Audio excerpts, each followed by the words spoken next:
DocuSign just reported after hours, they hit 44 cents a share in earnings versus the consensus of 42 cents, and revenue came in at 622 million versus 602. So let's pull it up real quick to see how it's doing after hours. DocuSign, this is our software. Oh, holy cow.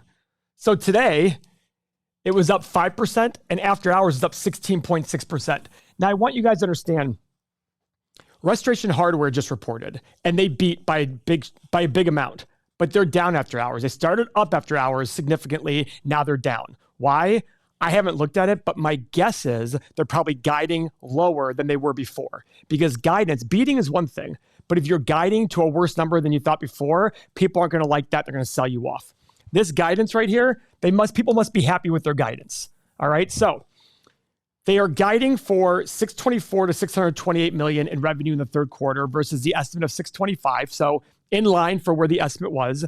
And they're guiding for a fiscal year 2.47 billion or so, which is right in line with the estimate. So keep in mind, analysts really stay active with these companies to really fine tune their estimates going through.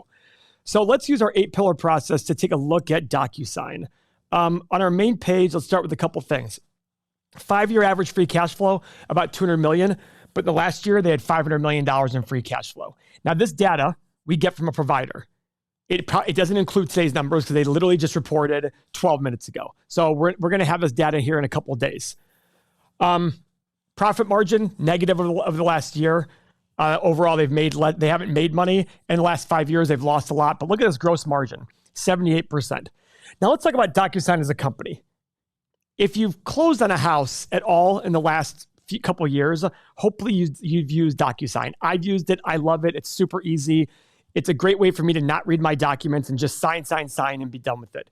It sure beats having a title agent come in front of me and do all this. We have a luxury home business. We use DocuSign to sign leases. It's very, very convenient. It keeps it stored. I love it. Now, what's an issue with that? Well, how hard would it be for Google, Apple, all these other companies to create their own version? Now, I do think DocuSign is a very leading company in it. Like, I'm sure there's other ones out there, and I've used other ones out there. But if you ask me to name one, I would say DocuSign. I can't name any other ones. There's a good brand awareness there. Now, the 5-year return on invested capital here of 16.5%. Our return on invested capital is calculated from our free cash flow.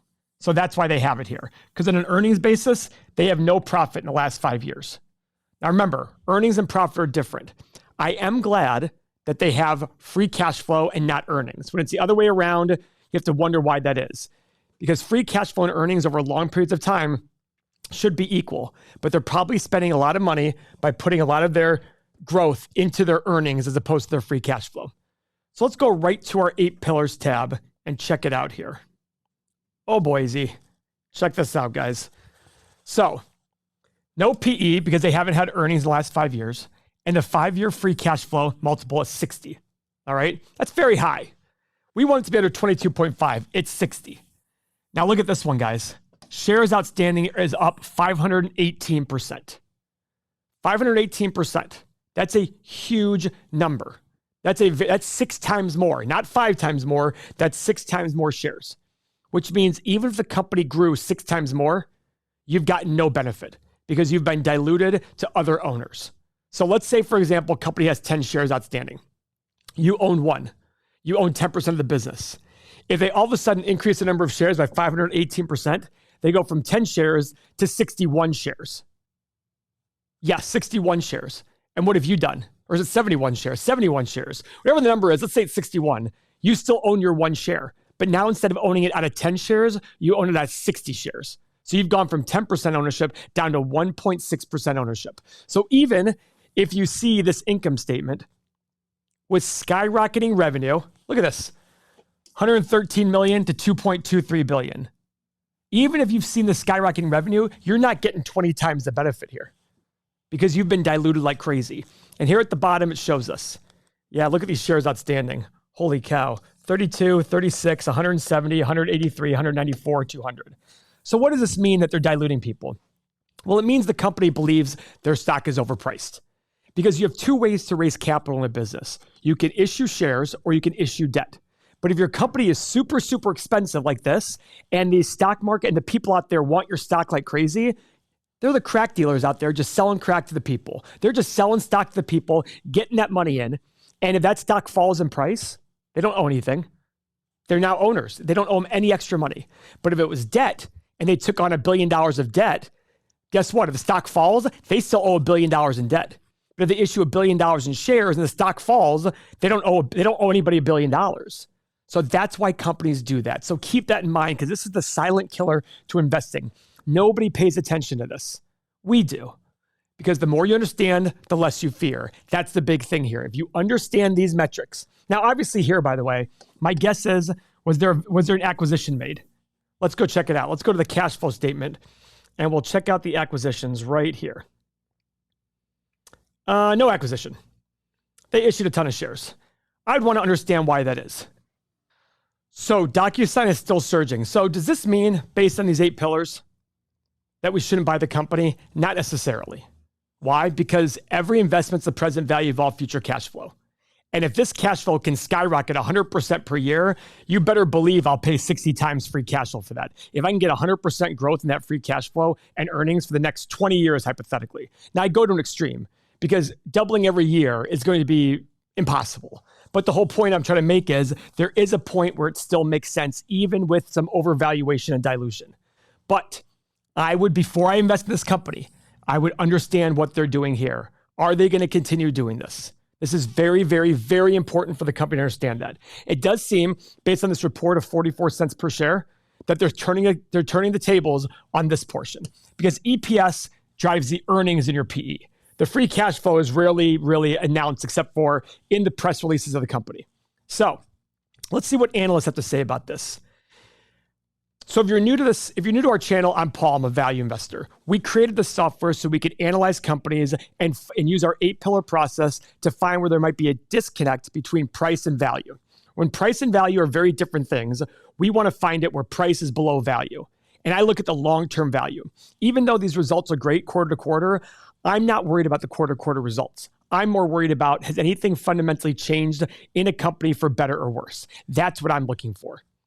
There's going to be short-term, go look at any company over the last 20 years. Sometimes they miss, sometimes they beat. It just happens all the time. But people overreact at all times.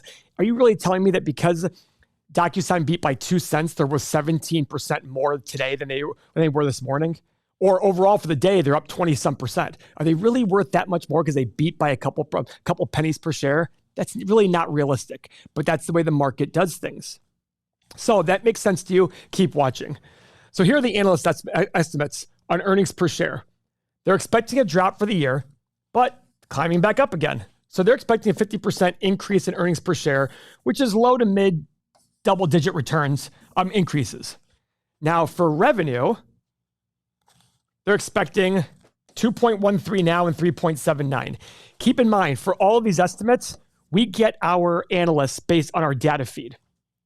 There are way more analysts out there following DocuSign than 25. So different websites will have different analyst expectations. So make sure you look at those and understand those.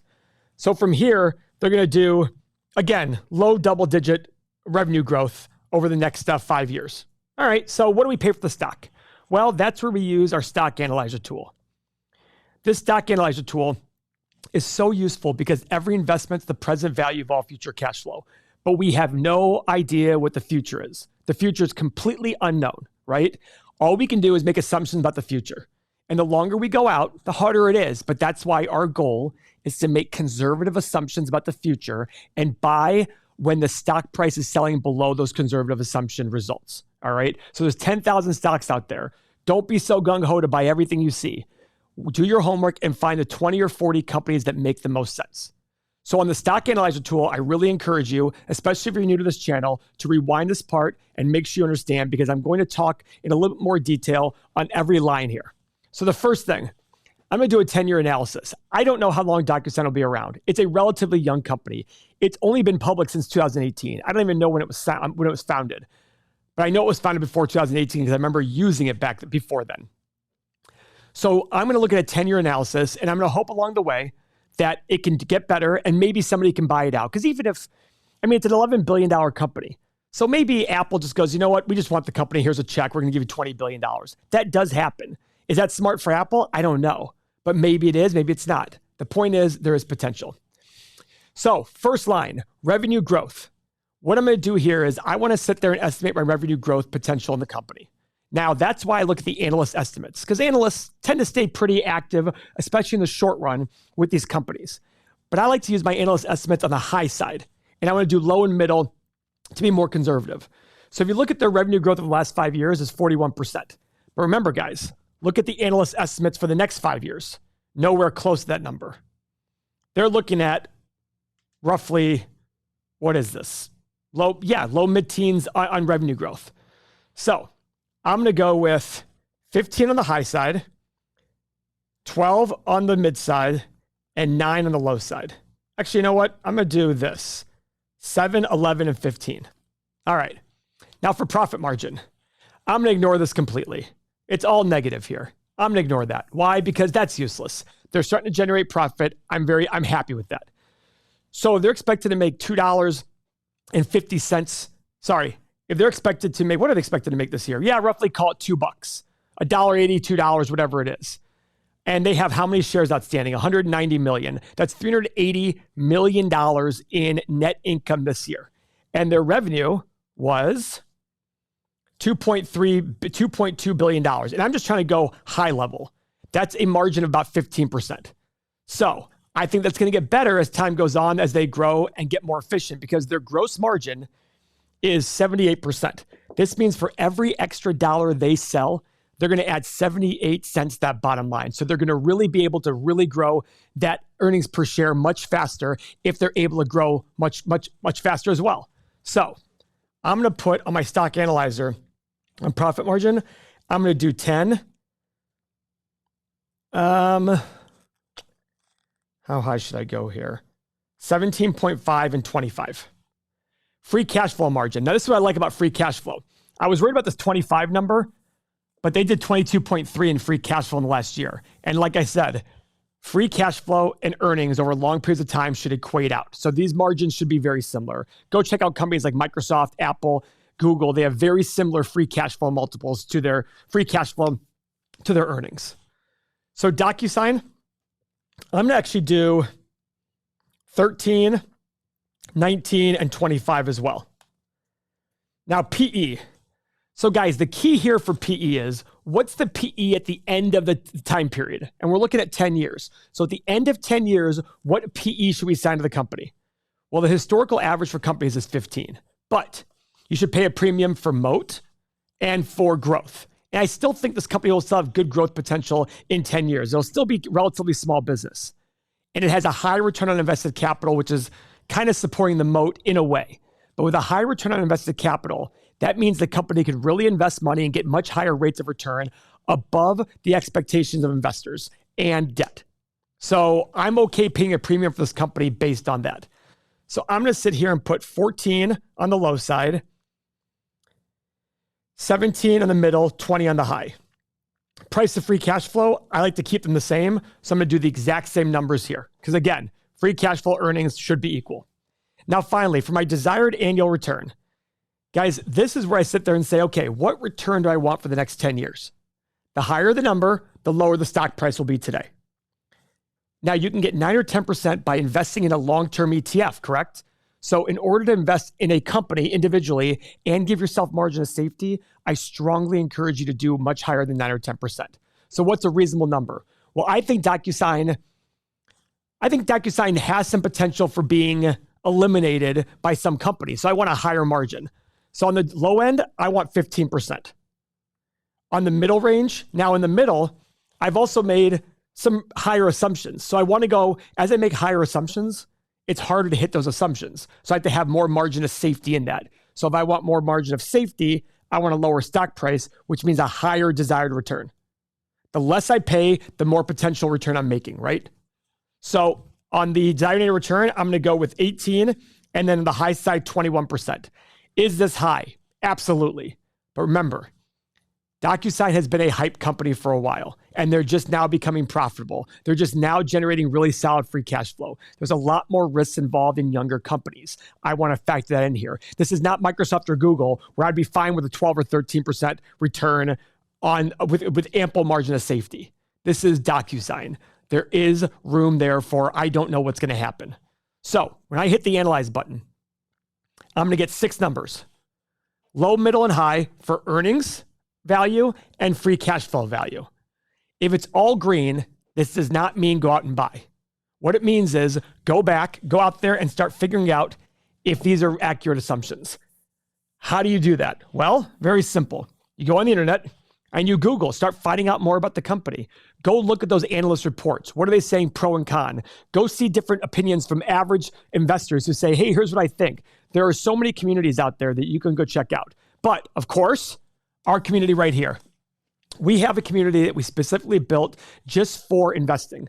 It includes all the software and everybody here. There are thousands of people in this community every day chatting about investments. And even if they haven't researched DocuSign completely, they will have great questions for you to ask, for them to ask you, that'll make you think more about the company. So spend less than $1 a day to join the community if you want to learn it. There's no commitment besides 1 month. So check it out, everythingmoney.com, no brainer. So I hit the analyze button, boom. All right. Low side, 15 to 20. High side, 55. Middle side, 34, 35. So a little bit high. I'm just going to add it to my watch list, probably at $40 a share, a little bit above the middle. That way it notifies me on my phone, because all this stuff comes on your phone, email, and that way when I'm ready, I can go research it and be ready to buy when it's ready. Thank you very much. If you want to learn more about margin of safety, you must click this next video on our margin of safety. Please subscribe to our channel. Thank you very much for your time.